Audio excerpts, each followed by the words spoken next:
Hello दोस्तों, मेरा नाम है विकास और आप देख रहे हैं पाई लर्निंग। लास्ट क्लास में हमने डिस्कस किया था कि कैंटिलीवर बीम के ऊपर जब यूडीएल लग रहा हो तो उसका एसएफडी बीएमडी कैसे बनाते हैं। अब यहां पर यूनिफॉर्मली वेरिंग लोड लग रहा है तो इसका एसएफडी बीएमडी कैसे बनेगा। देखो, एक कैंटिलीवर बीम है, बी एंड फ्री है इसका, यहां पर यूवीएल लग रहा है और इसकी इंटेंसिटी जो है यहां पर लास्ट में यहां पर 0 है इंटेंसिटी और यहां पर सपोज करो गिवन है 10 newton metre 10 newton per metre. This intensity is given 10 newton per metre आपको गिवन है और let's suppose this length is 9 metre. क्योंकि हम ये ले लेते हैं हमारा इजीली सॉल्व हो जाएगा। ये 10 न्यूटन पर मीटर लोड की इंटेंसिटी मैक्सिमम इंटेंसिटी है। इंटेंसिटी बी पॉइंट पे 0 है और ए पॉइंट पे कितनी है 10 न्यूटन पर मीटर। ये इंटेंसिटी है, यहां पर इसकी लेंथ 9 मीटर है। तो सबसे पहले हम क्या निकालेंगे, रिएक्शंस। तो देखो, रिएक्शन निकालने के लिए हमें यहां पर सबसे पहले तो यहां पर एक रिएक्शन आएगी इस डायरेक्शन में आर ए, वर्टिकल डायरेक्शन में। और वर्टिकल डायरेक्शन की रिएक्शन जो होती है वो कितनी होती है, टोटल लोड के इक्वल, जिसके ऊपर जो नेट वर्टिकल डाउनवर्ड डायरेक्शन में लोड लग रहा है उसके इक्वल आएगी आर ए। तो नेट लोड यहां पर क्या आएगा, नेट लोड आएगा half into base into height. ये जो इसका ट्रायंगल का एरिया होगा वही नेट लोड आएगा, हाफ इंटू बेस कितना है 9 इंटू हाइट कितनी है 10, और ये कितना हो जाएगा, ये हो जाएगा 45 न्यूटन। क्योंकि ये मीटर में है और ये न्यूटन पर मीटर में है। ये किस में था, मीटर में, ये वाला न्यूटन पर मीटर में, मीटर से मीटर कैंसिल हो जाएगा, न्यूटन बचेगा आपके पास। तो आर ए की वैल्यू आई आपके पास 45 न्यूटन।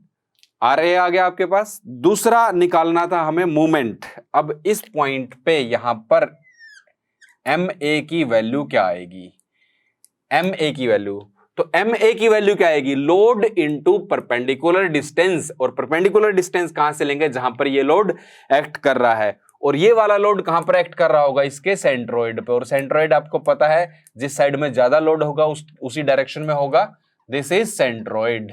और सेंट्रोइड लास्ट क्लास में हमने डिस्कस भी किया था कि यहां से जो डिस्टेंस होगा इसका कितना होगा L/3 और इधर वाला डिस्टेंस कितना होगा 2L/3। तो हमें किस पॉइंट से डिस्टेंस लेना है, इस पॉइंट से डिस्टेंस लेना है। तो इस पॉइंट से कितना डिस्टेंस हुआ L/3। तो नेट लोड इनटू डिस्टेंस मतलब मूवमेंट अबाउट ए कितना हो जाएगा, नेट लोड कितना है 45। ये क्या है लोड इनटू डिस्टेंस कितना 9/3। तो 3 ये हो जाएगा और ये हो जाएगा और 125 न्यूटन मीटर। ये आपके पास आएगी मूवमेंट अबाउट ए की value, this is 125 newton metre. Sorry 135, not 125, this is 135।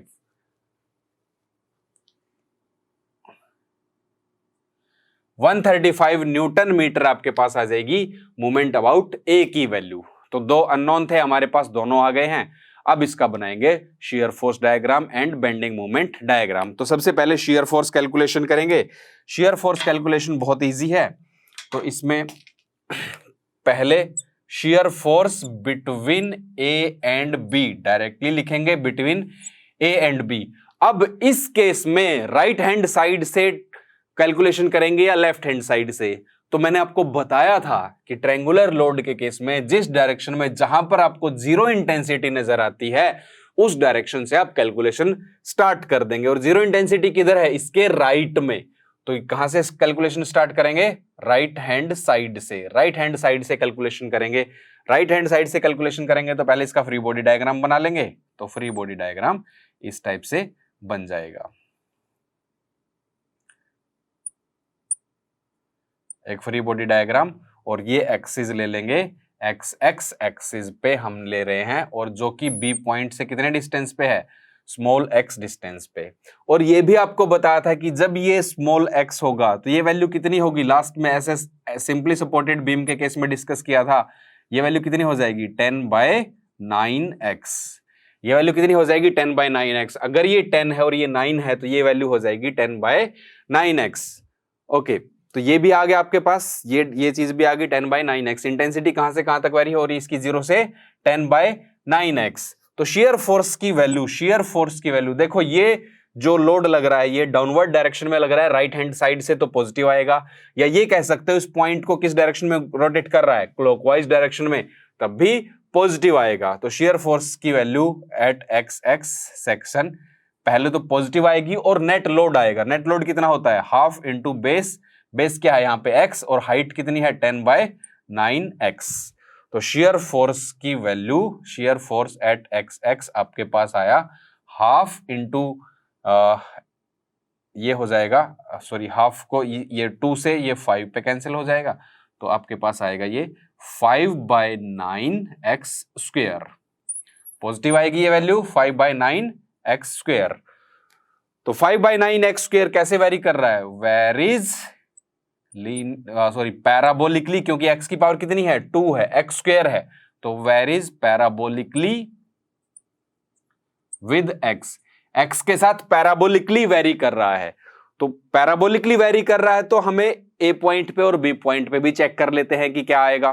तो देखो shear force at b point, पहले b पे चेक करेंगे क्योंकि राइट साइड से कैलकुलेशन कर रहे हैं। जब ये एक्सिस इधर जाके b पॉइंट पे पहुंच जाएगा, इस b पॉइंट पे पहुंच जाएगा, तो x की वैल्यू क्या हो जाएगी 0।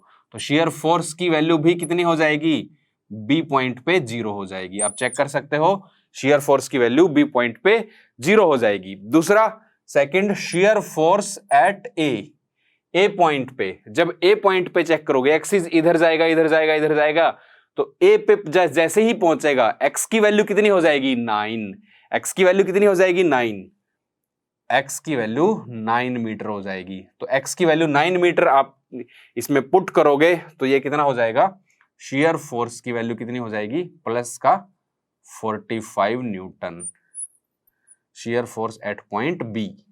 तो B पॉइंट पे शेयर फोर्स की value I 45 Newton, A point पे कितनी आई 0, और कैसे वेरी कर रहा है, पैराबोलिकली वेरी कर रहा है। तो इसका शेयर फोर्स डायग्राम हम बना लेते हैं, SFD बनाएंगे। ये 0 0 है, ये 0 0 है, यहां पर वैल्यू जो है, यहां पर इस B पॉइंट पे वैल्यू 0 है, और यहां पर कितनी है, let's suppose this is 45, positive है, 45 वैल्यू पॉजिटिव है तो ऊपर आएगा। अब फिर से पैराबोला जो बनेगा आपका, ये वाला बनेगा या ये वाला बनेगा। अगर इसका कोफिशिएंट, किसका, x² का कोफिशिएंट पॉजिटिव है तो ऊपर वाला, और नेगेटिव है तो नीचे वाला। तो x² का कोफिशिएंट देख लो, यहां पे क्या है 5/9 प्लस का है, क्या है, x² का कोफिशिएंट पॉजिटिव है, तो पॉजिटिव है तो ये वाला पैराबोला बनेगा, ये वाला पैराबोला बनेगा, तो मतलब इस टाइप में पैराबोला बनेगा आपका। ये आपके पास आया shear force diagram, this is your SFD। ये SFD आया। अब चलते हैं बेंडिंग मोमेंट की तरफ, बेंडिंग मोमेंट कैलकुलेशन करेंगे इसमें। ये शेयर फोर्स डायग्राम तो हमने देख लिया इसका, अब बेंडिंग मोमेंट डायग्राम। तो बेंडिंग मोमेंट के लिए बेंडिंग मोमेंट कैलकुलेशन करेंगे, bending moment between A and B, A and B के बीच में फिर से हम क्या करेंगे, फ्री बॉडी डायग्राम बनाएंगे। तो पहले फ्री बॉडी डायग्राम ही बना लेते हैं, इस टाइप से ये फ्री बॉडी डायग्राम बन जाएगा।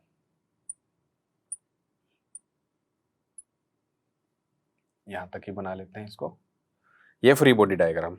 अब इस फ्री बॉडी डायग्राम पे ये हमने लिया है, सपोज कर लेते हैं ये x एक्सिस लिया है, जो कि x डिस्टेंस पे है इस पॉइंट से, B पॉइंट से कितने डिस्टेंस पे है, x डिस्टेंस पे। और ये वाली वैल्यू आपको पहले भी बताई थी, ये कितनी हो जाएगी 10/9x। SSB के केस में हमने निकाली थी, सिमिलर ट्रायंगल रूल लगा के निकाली थी, ये वैल्यू कितनी आएगी 10/9x यहां पर इंटेंसिटी। तो इस केस में इंटेंसिटी 0 से लेके 10/9x तक वेरी कर रही है। ओके, तो यहां पर हम बेंडिंग मोमेंट देखेंगे। देखो बेंडिंग मोमेंट की वैल्यू पहले तो चेक करेंगे कि पॉजिटिव आएगा कि नेगेटिव आएगा। इस केस में ये वाली वैल्यू देखो, इस टाइप से ये ग्राफ बनेगा, ये डायग्राम डिफ्लेक्शन कर्व कह सकते हो आप इसको, इस टाइप से बनेगा। बीम की शेप क्या बनेगी, इस टाइप से बनने की कोशिश करेगी लोड की वजह से। और ये क्या है, सैडसिंग, ये कौन सा है, सैडसिंग। और सैडसिंग क्या होता है, नेगेटिव होता है।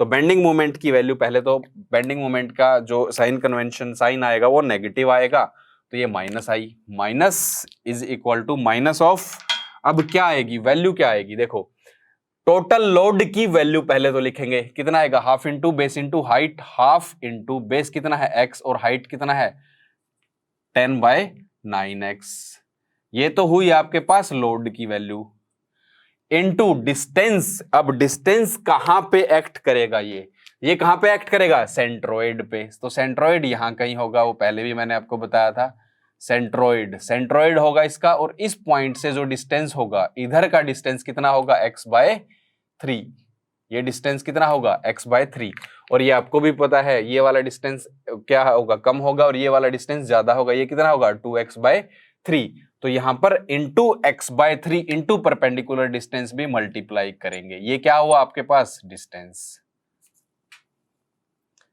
ये डिस्टेंस, तो load into distance bending moment की वैल्यू आएगी। अब यहां पर कैलकुलेट करोगे तो ये कितना हो जाएगा 5/27, bending moment is equal to 5/27, और x की पावर कितनी हो जाएगी 1 2 3 x³, और ये हो गया इस टाइप से, तो this varies parabolically, sorry parabolically नहीं, x³ है तो कैसे वेरी करेगा, वेरीज क्यूबिकली विद x के साथ क्यूबिकली वेरी करेगी बेंडिंग मोमेंट की वैल्यू, और चेक कर लेते हैं बी पॉइंट पे क्या होगा और ए पॉइंट पे क्या होगा। एट पॉइंट बी पे x की वैल्यू आपको पता है 0 हो जाएगी, ये एक्सिस इधर जाएगा बी पे, तो x की वैल्यू 0 हो जाएगी, तो बेंडिंग मोमेंट भी कितना आ जाएगा, bending moment at point B equal to 0, B पे 0 आया। अब ए पॉइंट पे क्या आएगा, तो बेंडिंग मोमेंट एट ए पॉइंट पे x की वैल्यू कितनी हो जाएगी 9 मीटर, क्योंकि आप इधर जाओगे x की वैल्यू किसके इक्वल हो जाएगी ए पॉइंट पे, l के इक्वल, और l कितना है 9 मीटर, तो 9 मीटर आ जाएगी, ए पे अब पुट कर दो यहां पर 9, तो बेंडिंग मोमेंट की वैल्यू कितनी हो जाएगी 5/27 इंटू 9 इंटू 9 इंटू 9, तो ये 3 और ये कितना हो जाएगा 9 इंटू 3 कितना हो जाएगा 27 into 5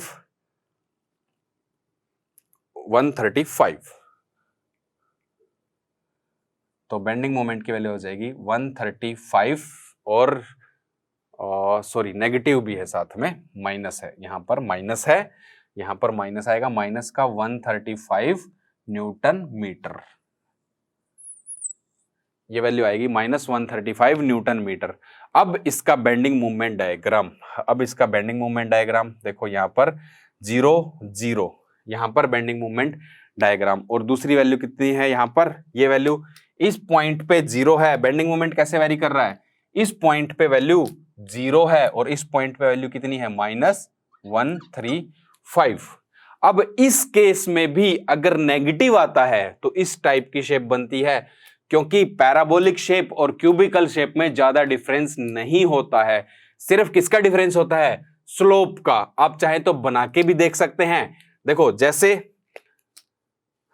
y equal to x² का जो शेप बनती है वो यहां पे बना देता हूं मैं आपके लिए। देखो शेप जो होती है ये होता है parabola, y is equal to x², और y इक्वल टू x³ बनाओगे तो ये आ जाएगी ये y इक्वल टू x³ का ग्राफ। तो देखो ये जो पार्ट है यहां पॉजिटिव वाले पार्ट में, ये और ये शेप सिमिलर है, ये शेप क्या है, सिमिलर है, सेम नहीं है, सिमिलर है, सिमिलर टाइप की शेप है, बट स्लोप का डिफरेंस है। किसका डिफरेंस है, स्लोप का डिफरेंस है। तो इस टाइप से शेप बनती है, सिमिलर टाइप की शेप बनती है। तो यहां पर भी जो अगर नेगेटिव है कोफिशिएंट तो शेप क्या किस टाइप से बनेगी, इस टाइप से शेप बन जाएगी आपकी। तो थोड़ा स्लोप ज्यादा है तो हम इस टाइप से इसको बना सकते हैं, तो सिमिलर टाइप की शेप बनेगी। तो ये नेगेटिव वैल्यू आई ये वाली, दिस इज योर BMD।